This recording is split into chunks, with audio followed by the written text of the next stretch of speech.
안녕하세요. 메가 공무원 그리고 난공 공무원 학원에서 행정학을 가르치는 황철곤입니다. 네, 일단 지금이 이제 1월 초입니다. 2021년 1월이 밝았네요. 그래서 이 영상을 보시는 모든 분들 새해 복 많이 받으시고요. 올해는 건강하고 또 여러분들이 원하시는 것들 모두 이루는 그런 한 해가 되도록 좀 노력도 하시고 또 그렇게 되기를 바랄게요. 자, 올해 이제 그 새해가 됐는데 아무래도 이 새해가 되면은 여러분들이 아마 많은 것들을 목표로 하실 겁니다.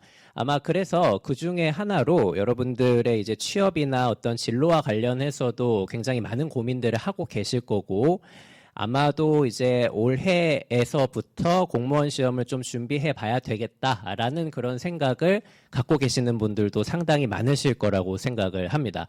물론 예전부터 좀 이제 준비를 하시는 어떤 그런 분들이었거나 아니면 고민을 많이 하셨던 그런 분들도 굉장히 많으셨을 거고요. 어쨌든 이제 올해가 다시 밝았으니까 올해의 목표를 가지고 여러분들이 이제 계획을 세우시고 도전을 하시는 게 가장 바람직하죠. 그래서 우리 이제 올해 이제 준비하시는 분들을 위한 어떤 그런 과정이 마련이 되어서 이렇게 소개를 해드리려고 제가 이 영상을 찍고 있습니다. 특히 올해 이제 6월에 구급 지방직이 있어요. 구급 지방직이 있죠. 물론 4월에는 이제 국가직이 있습니다만 지금 1월부터 시작하시는 분들에게는 이제 현실적인 그런 도전 과제는 국가직보다는 6월에 있는 지방직이 될 거거든요. 지금 1월이니까 6월 5일에 시험이 있다면 5개월 정도의 시간이 있다고 보시면 되고, 이 5개월이라는 시간은 짧은 시간입니다. 분명히 긴 시간은 아니에요. 긴 시간은 아닙니다만 그렇다고 해서 불가능한 시간까지는 아니다라는 점을 좀 말씀드리고 싶어요.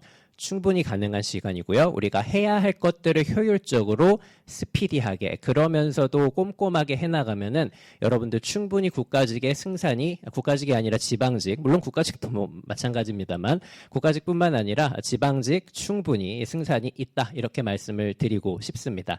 그래서 지금 1월부터 요 5월 말까지 6월 초까지 진행이 되는 이 구급 종합반, 이론마스터 종합반의 과정이 어떻게 진행이 되는지, 특히 제가 이제 맡고 있는 행정학 부분에 집중해서요, 행정학 공부를 여러분들이 어떻게 해야 되고 어떤 커리큘럼에 따라서 가야 하는지 이런 것들을 좀 설명을 드리도록 할게요. 자, 먼저 제 소개를 간단하게만 드리자면요. 저는 이제 황철곤이라는 행정학 선생님이고요. 저는 대학하고 대학원에서 행정학을 전공을 했습니다. 그리고 2009년도 지금으로부터 벌써 12년 전인데, 그때 이제 행정고시에 합격을 해서 2010년도부터 한 7년 동안 통일부라는 이제 중앙행정부처에서 7년 동안 5급 사무관으로 근무를 했던 그런 경력이 있고요. 지금은 여러분에게 이제 수험행정학에 대해서 안내를 해드리고 연구를 해서 여러분들 합격의 길로 그런 이끄는 강사의 생활을 하고 있습니다. 메가 공무원에서도 인터넷 플랫폼에서도 강의를 보실 수 있고요. 제 설명은 이 정도로 하기로 하고요. 어쨌든 뭐 보시면 아시겠지만 저는 거의 15년이 넘게 행정학과 함께 하고 있는 사람이니까요. 제가 이제 안내해드리는 그런 수험행정학의 학습 방법들을 충분히 이제 들어주시고 여러분들이 이제 체화를 해내시게 되면은 분명히 많은 도움이 되실 거라고 생각을 해요. 자, 제 소개는 이 정도로 하도록 하고요. 일단 우리 목표 설정을 좀 할 거예요. 뭐든지 목표 설정이 가장 중요합니다. 우리의 목표를 명확하게 설정하고 그것을 위해서 우리가 어떤 노력을 해야 하는지 이런 것들을 차분히 살펴봐야 되겠죠. 일단 처음에 말씀드린 것처럼 우리의 현실적인 목표는 뭐다? 바로 6월 5일에 있을 지방직 9급이에요. 이 지방직 9급 시험에서 우리가 합격을 하는 것이 목표인데 남은 기간이 얼마죠? 5개월입니다. 5개월 동안에 합격 점수를 만드는 것, 이게 이제 가장 우리의 현실적이고도 반드시 우리가 성취해야 할 그런 도전의 목표라고 생각을 하시면 됩니다. 여기 있는 합격 점수라는 것은요, 보통의 합격 점수, 일반적인 시험의 난이도로 봤을 때 90점 정도를 모든 과목이든 어떤 과목이든 간에 90점 정도를 합격 점수라고 하죠. 물론 시험이 좀 어려우면은 85점 또는 아주 어려우면 80점 정도까지도 내려가기도 하고요. 시험이 쉬우면 95점까지도 올라가기도 합니다만 대부분의 시험에서 90점 정도면 합격 점수다라고 우리가 말을 할 수 있거든요. 네, 그래서 우리가 90점 정도를 만들 수 있는 그런 어떤 커리큘럼과 학습 방법 이런 것들을 제가 좀 안내를 해드릴 겁니다. 자, 근데 우리가 너무 급하게 가지 마시고요. 일단 아마 처음에 이 행정학이라는 게 뭔지 잘 모르시는 분들이 훨씬 많으실 거예요. 분명히 낯선 과목이고 여러분들이 고등학생 때까지는 배우지 않았던 그런 과목이기 때문에 제가 이 행정학에 대해서 잠깐만 말씀을 드릴 거예요. 영어로 표현하자면 이제 퍼블릭 어드미니스트레이션이라고 하죠. 이게 직역을 하자면 이제 공적인 영역에서의 경영이다, 뭐 공적인 영역에서의 운영이다, 뭐 이런 식으로 표현을 합니다만 저걸 일반적으로 행정학이라고 합니다. 자, 그래서 이 행정학이라는 것은 이 용어 자체에서 우리가 출발을 해보자면 정부가 하는 모든 것들에 대한 연구다, 뭐 이렇게 생각을 하시면 돼요. 정부가 하는 정책들, 그리고 정부가 하는 뭐 여러 가지 활동들, 그리고 정부가 활동을 하는 것들에 대한 이론들, 그리고 정부와 뭐 시장과의 관계, 정부와 시민사회와의 관계, 정부의 문제점들, 자, 이런 것들을 우리가 모두 다 다룬다고 생각하시면 되고요. 이 수험행정학이라는 것은 학문에서의 행정학과 거의 비슷하면서도 또 조금 다른 지점들이 있습니다.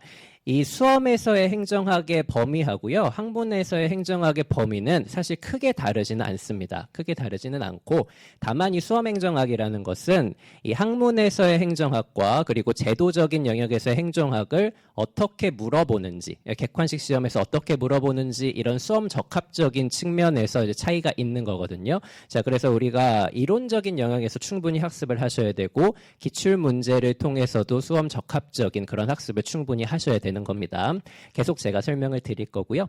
이 행정학이라는 것은 그래서 일반적으로 학문의 영역에서 이렇게 6가지 정도로 분류가 돼요. 각각의 파트들이 6가지로 분류가 되고 수험에서도 이 6가지 파트를 충실하게 따르고 있습니다. 일단 첫 번째 총론이라는 것은 이제 가장 거시적인 정부의 운영 방식과 관련이 돼 있어요. 우리가 시대적인 상황에 따라서 정부의 운영 방식들이 조금씩 달라집니다. 뭐 지금처럼 코로나 상황 같은 경우에는 정부의 역할이 굉장히 강조되죠. 이렇게 다양한 상황에서 정부가 하는 역할들을 규정하는 그런 이론들, 이런 것들을 배우는 것이 총론이라고 보시면 됩니다. 가장 거시적인 부분이고요. 그 다음에 이 정책이라는 것은 실질적으로 우리가 체감하는 것들이 바로 정책이잖아요. 지금처럼 이제 코로나와 관련된 어떤 방역 정책이라는 것들, 아니면 아동 복지 정책이라는 것들, 노인 복지 정책, 국방 정책, 통일 정책, 다 이런 것들이 다 정책과 관련이 되죠. 자, 그래서 이 정책이라는 것이 어떻게 설정이 되고, 어떻게 결정이 되고 집행되고, 그리고 어떻게 평가를 받는지까지 배우는 것이 정책 파트라고 생각하시면 되고, 자, 그리고 이렇게 정부가 일을 하려면 수단들이 필요하거든요. 그게 바로 조직, 인사, 재무라는 수단들입니다. 조직은 이제 물리적인 구조를 말하죠. 정부가 일을 하려면 이런 물리적인 구조가 필요해요. 자, 그래서 정부의 어떤 조직 구조들이 어떤 이론적인 과정을 거쳐서 구조화되는지, 자, 그리고 이렇게 구조화된 정부 조직의 어떤 그 구성원들이나 정부 조직 자체를 또 어떻게 관리할 것인지를 배우는 것이 조직 파트라고 생각하시면 되고, 인사는 그런 거겠죠. 여러분들과 같이 이제 공무원이 되실 분들을 어떻게 뽑아가지고요, 이 사람들을 어떻게 관리하고 또 어떻게 관리하고 어떻게 성과를 측정하고요. 그리고 어떻게 경우에 따라서는 처벌을 할 것인지, 이렇게 전체적인 공무원 임용과 관리에 대한 일들, 이런 것들을 배우게 되는 파트라고 생각하시면 됩니다. 자, 그리고 재무는요, 우리가 뭐 모든 부분이 마찬가지지만 정부도 일을 하려면 돈이 있어야 됩니다. 이 정부가 운영하는 돈을 예산 내지는 뭐 재정이라고 표현을 하는데요. 이런 예산을 관리하는 어떤 실질적인 제도들 물론 중요하고요. 이 제도들이 근간을 이루고 있는 이론적인 요소들도 있을 거예요. 자, 이런 것들을 우리가 전반적으로 배우는 파트가 재무가 되고요. 마지막으로는 이 지방 파트가 있죠. 이 지방자치제도와 관련이 된 겁니다. 그러니까 각각의 지역들이 중앙정부의 개입 없이요, 스스로 운영을 해나가는 것을 우리가 자치라고 하잖아요. 이 지방자치와 관련된 또 독특한 이론들이 분명히 있습니다. 이런 것들까지 우리가 배우게 되면 수험행정학의 범위를 우리가 전반적으로 다 아우르게 됩니다. 이 수험행정학은요, 6가지 파트가 매우 골고루 출제가 된다라는 그런 특징이 있어요. 자, 뭐 보통은 한 세 문제에서 네 문제 정도 사이에서 이렇게 출제가 된다라고 보시면 되는데 많으면 6문제까지도 나오고 적으면 한 문제나 두 문제까지도 나오게 됩니다. 그거는 우리가 지금 예측은 할 수는 없고요. 그래서 이렇게 6가지 파트를 골고루 준비하는 것이 행정학 수험에서 또 굉장히 중요한 요소가 된다라는 점 일단 먼저 말씀을 드리고 계속 제가 또 말씀을 드릴 그럴 어떤 계기들이 있을 겁니다. 자, 그러면은 이제 행정학에 대한 소개를 마쳤으니까 이 행정학을 우리가 그러면 도대체 어떻게 공부를 해야 되는지 자, 이것과 관련해서 또 간단하게 설명을 드려볼게요. How to study 학습 방법입니다. 첫 번째는 일단 많은 분들이 궁금해하시는 것이 이 행정학의 수험 범위와 관련이 돼 있을 거예요. 아마 뭐 공무원 커뮤니티 같은 곳들이나 여러분들의 선배님들의 얘기를 많이 들어보시면 행정학의 범위가 굉장히 넓다, 매우 방대하다, 종잡을 수가 없다, 뭐 이런 얘기들 분명히 많이 들으셨을 거거든요. 사실 그거는 어느 정도는 사실이기는 해요. 어느 정도는 사실인 게 왜냐하면은 행정학이라는 과목의 특성 때문에 그래요. 저도 행정학과 굉장히 오랜 시간을 함께 해 오고 있지만 이 행정학이라는 과목은 다른 과목과는 달리 사회적인 문제를 해결하기 위한 학문이에요. 그러다 보니까 행정학 고유의 어떤 영역이 있다라기보다는 다른 어떤 학문들과 콜라보레이션을 하는 경우들이 굉장히 많다라는 거죠. 그래서 다른 학문들의 영역과 관련된 주제들을 많이 끌고 들어와가지고 문제를 해결하는 그런 양상을 띠고 있거든요. 그러다 보니까 범위는 지금도 늘어나고 있습니다. 사실 지금 이 영상을 보고 계시는 이 순간에도 행정학의 범위는 늘어나고 있다라는 거죠. 사실 수험행정학의 범위도 마찬가지입니다. 이렇게 따지면 우리가 수험행정학의 범위를 이제 무한정으로 잡아야 되는 그런 위험성이 있는데요. 그러시면 안 된다라는 겁니다. 그래서 이 수험의 범위를 어느 정도 제가 경계를 지어드릴 거예요. 수험행정학의 범위를 우리가 경계를 짓고 그 밖에서 출제가 되더라도 풀어낼 수 있는 그런 근간이 되는 주제들을 우리가 아주 차분하게 정리하는 게 이 행정학의 수험에 있어서 아주 중요한 요소가 됩니다. 제가 이 수험 행정학의 영역들 뭐 이따가 다시 설명은 드리겠지만 15년 정도 된 기출 주제들을 살펴보면 어느 정도 윤곽이 드러나고요. 이것들을 가지고 파생될 주제들을 예측을 하거나 아니면 그 이외의 것들까지 우리가 다 뭐 포괄할 수 있는 이런 주제들까지 제가 이제 설명을 드릴 거니까요. 범위와 관련해서는 걱정을 하지 않으셔도 됩니다. 자, 그래서 이 수험 범위는 일단 제가 기본적인 주제들을 200가지로 묶을 거예요. 200가지 정도로 묶을 거고 구급 수준의 주제는 요 200가지라고 생각을 하시면 됩니다. 요 200개는 여러분들이 명확하고 차분하고 꼼꼼하게 다 섭렵을 하셔야 되는 부분이고요. 근데 요것만 우리가 준비해서는 안 돼요. 요것만 준비해서는 안 되고 구급 시험도 분명히 어렵게 출제가 될 수 있습니다. 우리가 9급하고 7급을 나누는 기준은 그렇게 막 선명하지는 않지만요. 9급과 7급은 물어보는 건 비슷하지만 이제 출제의 깊이가 좀 다릅니다. 근데 9급의 어떤 그 시험 문제가 7급 수준으로도 아니면 7급 그 이상으로도 출제가 되는 경우가 굉장히 많아요. 빈번하다. 당장 올해 국가직 9급 행정학 시험도 7급 이상으로 출제가 됐다라고 생각하시면 돼서 우리가 어려운 심화 주제들도 분명히 준비는 하셔야 됩니다. 자, 그래서 제가 요 심화 주제들 40개까지 합쳐가지고 240개 주제를 강의에서 다 설명을 드릴 거고요. 관련된 문제들도 다 설명을 드릴 겁니다. 자, 저렇게 하셔도 우리가 기본 강의나 어떤 기출분석 수업 시간 내에 충분히 다 끝낼 수 있으니까 너무 걱정은 안 하셔도 됩니다. 제가 유기적인 어떤 관계를 통해서 설명을 드리기 때문에 시간의 세이브를 많이 가져올 수 있을 거거든요. 자, 그러니까 효율적인 공부가 충분히 될 수 있을 거고요. 양은 이 정도로 생각하시면 되고 두 번째는 이것도 여러분들이 매우 궁금해하시는 영역이 될 겁니다. 이해냐 암기냐. 자, 행정학이 이해의 어떤 학문 과목이냐 아니면 암기에 기반한 과목이냐 여기에 대해서 논란이 굉장히 많죠. 많은 분들은 암기 과목이라고 생각을 하실 거예요. 행정학을.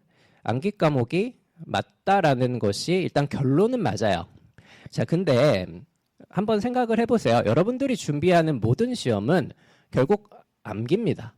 우리는 최종적으로 그 시험에 출제될 매우 중요한 내용들을 최종적으로는 암기하고 들어가야 문제를 빨리빨리 풀어낼 수 있거든요. 이건 행정학만 그런 성격을 갖고 있다라는 얘기가 아니에요. 저 같은 경우에는 이제 행정고시 준비를 할 때 여러분은 객관식 시험을 보지만 저는 이제 논술형 시험을 보거든요. 이 논술형 시험은 이제 직접 쓰는 거죠. 그래서 논리적인 체계가 매우 중요하고 아이디어가 매우 중요한데 그럼에도 불구하고 세부적인 것들은 다 암기를 하고 있어야 됩니다. 자, 시험이라는 건 결국 그래요. 그러니까 암기를 해야 내가 쓸 수 있고요. 암기를 해야 이게 옳은지 틀린지 가려낼 수 있거든요. 그래서 우리는 암기를 하기는 해야 됩니다. 행정학이 그래서 암기의 영역이 맞기는 하지만 이 암기를 하는 이제 방식의 문제에서 이제 많은 수험생들의 희비가 엇갈리는 거죠. 그냥 무턱대고 암기를 하다 보면은 분명히 문제가 생겨요. 일단 우리의 뇌의 용량은 한정이 되어 있거든요. 여러분요, 행정학만 공부하는 건 아니잖아요. 그렇기 때문에 다른 과목들도 공부를 하는데 행정학을 그냥 맨 땅에 헤딩하듯이 이렇게 암기를 해버리게 되면은 나중에 분명히 고통을 받게 됩니다. 게다가 요새 시험들은 이제 응용 능력을 테스트하는 그런 이제 선지들이 굉장히 많은데 이 응용 능력을 테스트하는 이런 선지들을 여러분들이 그냥 암기해서 들어가게 되면 절대 가려낼 수가 없어요. 그렇기 때문에 우리는 암기 과목이기는 하지만요. 이해에 기반해서 암기를 하는 이런 식으로 공부를 하셔야 된다는 겁니다. 제가 충분히 수업 시간에 이해를 시켜드리면서 또 암기 팁까지 다 말씀을 드릴 거니까요. 이 행정학이라는 것은 이해를 기반한 암기를 해야 된다. 이렇게 잡고 가셔야 됩니다. 자, 그리고 세 번째, 그래서 이런 것들을 모두 다 고려해서 우리가 합격을 하기 위해서는 세 가지의 요소가 필요하다는 걸 말씀드리고 싶어요. 특히 행정학과 관련해서는 첫 번째, 직관이 매우 중요합니다. 직관이 중요하다. 행정학은요, 사회 문제를 해결하기 위한 학문이에요. 사회과학이기 때문에. 이 사회 문제를 해결하기 위해서 정부가 어떻게 활동을 하는지, 정부가 어떤 역할을 해야 되는지와 관련이 되어 있는 그런 어떤 과목이라는 거죠. 자, 근데 요거는 결국 이제 공동체 안에서 생긴 문제가 무엇이고 이것을 어떻게 해결해 나가야 되는지와 관련이 되어 있는 부분이라고 생각을 하시면 됩니다. 그래서 사실 이 공동체의 문제를 해결해 나가는 이런 부분들은요, 여러분들의 상식하고 전혀 벗어남이 없어요. 여러분들도 이제 행정학의 내용들을 아직 보시진 않으셨겠지만 상당수의 주제들이요. 여러분들의 상식에 근거하고 있고요. 그 상식을 파생시켜 나가는 어떤 제도들이나 이론들이라는 것을 아시게 될 겁니다.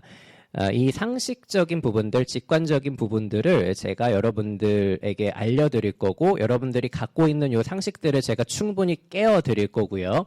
그런 부분들을 활용하면서 수업을 진행하게 될 겁니다. 매우 중요한 부분입니다.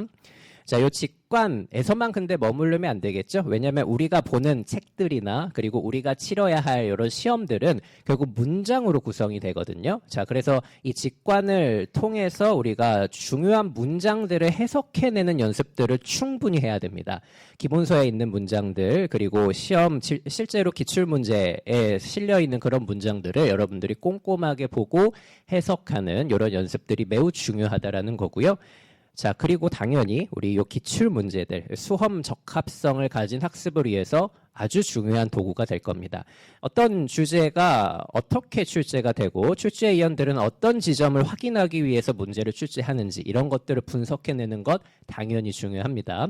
자, 그래서 요 직관, 문장, 기출이라는 요 세 가지 요소가 수험 그리고 합격의 세 가지 필수적인 요소다. 이렇게 생각을 하시면서 학습을 하셔야 된다라는 거예요. 매우 중요한 얘기를 드렸으니까 여러분들 머릿속에 좀 꼭 담아 두시기를 바라겠습니다. 자, 그러면 이 학습 방법, 행정학의 학습 방법까지 저희가 살펴봤으니까요. 앞으로 이제 지방직까지 남은 5개월 동안 우리가 어떤 커리큘럼을 가져갈 것인지에 대해서 간단하게만 소개를 드리도록 하겠습니다. 자, 일단은 우리 1월에서 2월까지는 이 구급행정학 올인원 과정에 들어가게 될 겁니다. 자, 이때는 물론 이제 240개 주제에 대해서 개념적인 측면들을 충분히 여러분들에게 이해시키면서 들어갈 거예요. 이해에 기반한 암기를 해야 된다라고 말씀드렸고요. 요 9급이나 7급 수준에서의 행정학 주제들은요.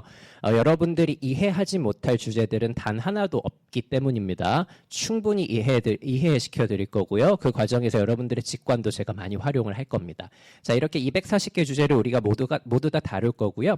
자, 여기 있는 PPT 그리고 기본서 이 두 가지를 활용을 하게 될 텐데 제가 이 수업 시간에 제가 다른 수업들의 이제 OT 영상들을 보시면 이제 아실 수도 있겠지만 저는 PPT를 잘 활용을 합니다.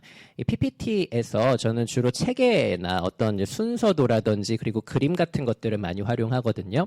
요거는 여러분들의 어떤 직관적인 부분들을 깨우기 위한 그런 도구라고 생각하시면 돼요. 일단 어떠한 주제에 대해서 우리가 전체적인 체계를 직관적으로 파악을 하고요. 그 다음에 기본서의 문장들을 통해서 우리의 직관을 어떻게 문장으로 표현을 해내는지 자 이런 훈련들을 충분히 하게 되는 그런 과정이라고 생각을 하시면 됩니다. 자 그리고 이것뿐만 아니라 우리가 기출문제도 같이 들어가게 될 거예요. 자 그래서 올인원 수업이 되는 거고요. 제 기본서에 이 각각의 주제마다 한 문제 내지 두 문제 많게는 뭐 세네 문제까지 핵심적인 기출문제들이 모두 수록이 되어 있거든요. 이 문제들을 모두 다 같이 다룰 거고요. 수업 시간에.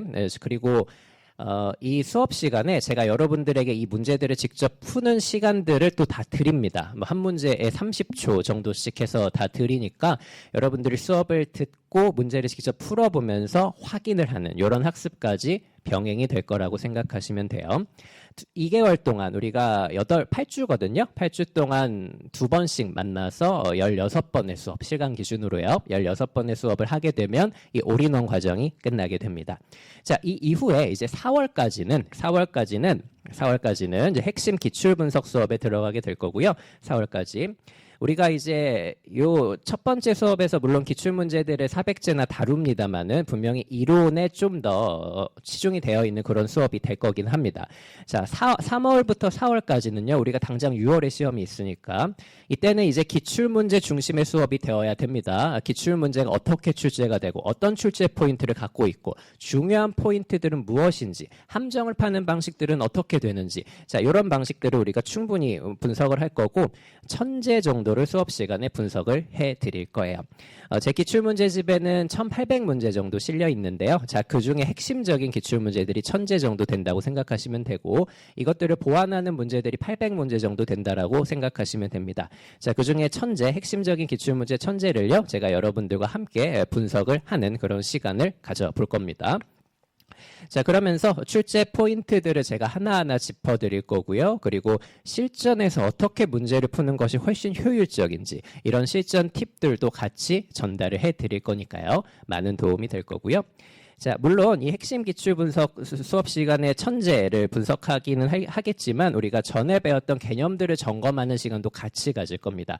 그러니까 각각의 주제들에 대해서요. 일단은 빠르게 개념을 리마인드하고 그 다음에 주요 핵심 기출 문제들을 분석하는 이런 시간으로 꾸며볼 것이다. 이렇게 생각하시면 되고 마찬가지로 2달 동안 16번 만나서 실강 기준으로 수업을 진행을 하게 될 겁니다. 자, 그러면 이제 5월 우리 한 달 남았죠? 6월 5일까지요. 물론 이 4월 17일에 있는 국가직 시험도 여러분들 응시는 하셔야 됩니다. 응시는 하시고 거기서 혹시 이제 합격을 뭐 하실 수도 있겠죠. 하실 수도 있고 혹시 그러지 못하시더라도 충분히 좋은 실전 연습이 되니까요. 반드시 응시는 하셔야 됩니다. 자, 이거 추가적으로 말씀드리고 자, 그리고 우리 지방직 시험을 위한 5월에 실전 동형 모의고사를 5월에 진행을 하게 될 거예요. 동형 모의고사라는 것은 이제 기출이 되는 형식으로 정말 비슷하게 만든 그런 문제라고 생각하시면 되고요. 우리가 20문제씩 모의고사를 이게 풀게 되는 그런 시간이라고 생각하시면 돼요. 자, 그래서 우리가 한 달 동안 이 숫자는 조금 달라질 수 있겠습니다만 대략 한 12번 정도의 모의고사를 치르게 될 거고요. 이 실전 동형 모의고사를 통해서는 우리가 시간 내에 20문제를 풀고 마킹을 하고 모르는 문제는 이제 또 대처를 한번 해보고 아는 문제도 확실히 풀어내는 이런 실전 훈련들을 같이 가져가게 될 거고 개념과 출제 포인트를 최종 확인하는 그런 시간이라고 생각하시면 됩니다. 우리가 한 달 동안 진행을 하고요. 이때는 아마 일주일에 한 번 정도 만나서 최종적으로 점검을 하는 그런 시간이 될 텐데 일자나 어떤 횟수 같은 건 좀 변경이 있을 테니까 참고를 하시면 됩니다. 자, 이렇게까지 마무리를 하게 되면 우리가 6월 5일에 지방직 시험까지 무사히 모든 것들을 핵심적으로 빠르게 정리를 하는 그런 어떤 시간들이 될 거고 여러분들이 충분히 지방직에 도전을 할 수 있는 그런 커리큘럼이 될 것이라고 생각을 합니다. 자, 우리가 시간이 사실 얼마 남지는 않았습니다만 충분히 5개월 동안 해야 할 것들을 효율적으로 하게 되면 불가능한 미션은 아니다라는 것을 다시 한번 말씀을 드릴게요. 이 수험이라는 것은요, 어쨌든 꽤 많은 여러분들의 희생을 필요로 할 거예요. 많은 희생을 필요로 할 겁니다. 여러분들 친구들도 못 만날 것이고요. 하루에 몇 시간 움직이지도 못하고 계속 하루에 앉아가지고 공부를 계속 하셔야 될 거고요. 많은 불안감과 두려움 속에서 하루하루 보내시게 될 수도 있어요. 자, 근데 이런 희생들은 분명히 필요하기는 합니다. 수험에서. 불가피하다라는 점이죠. 근데 불가피한 이런 희생들을 어쨌든 최소화하시는 것도 무조건 중요합니다. 이 희생을 최소화하시고 여러분들이 합격을 하신 다음에 이제 더 나은 삶을 살아가는 것이 이제 더 중요하기 때문에 불가피한 희생은 분명히 필요합니다만 그 희생을 최소화하는 것, 그것을 위해서 제가 여러분들을 위해서 연구하고 또 노력하고 여러분과 함께 하는 그런 목적이라고 생각을 하시면 좋겠어요. 자, 그러면 행정학과 관련해서 제가 이제 많은 말씀들을 드린 것 같은데 1월에 시작될 이 9급 종합반 수업 많은 관심을 가져주시고요. 여러분들에게 분명히 많은 도움이 될 거라고 생각을 합니다. 자, 그러면 다시 한번 새해 복 많이 받으시라는 말씀 드리고요. 또 뵙도록 하겠습니다. 감사합니다.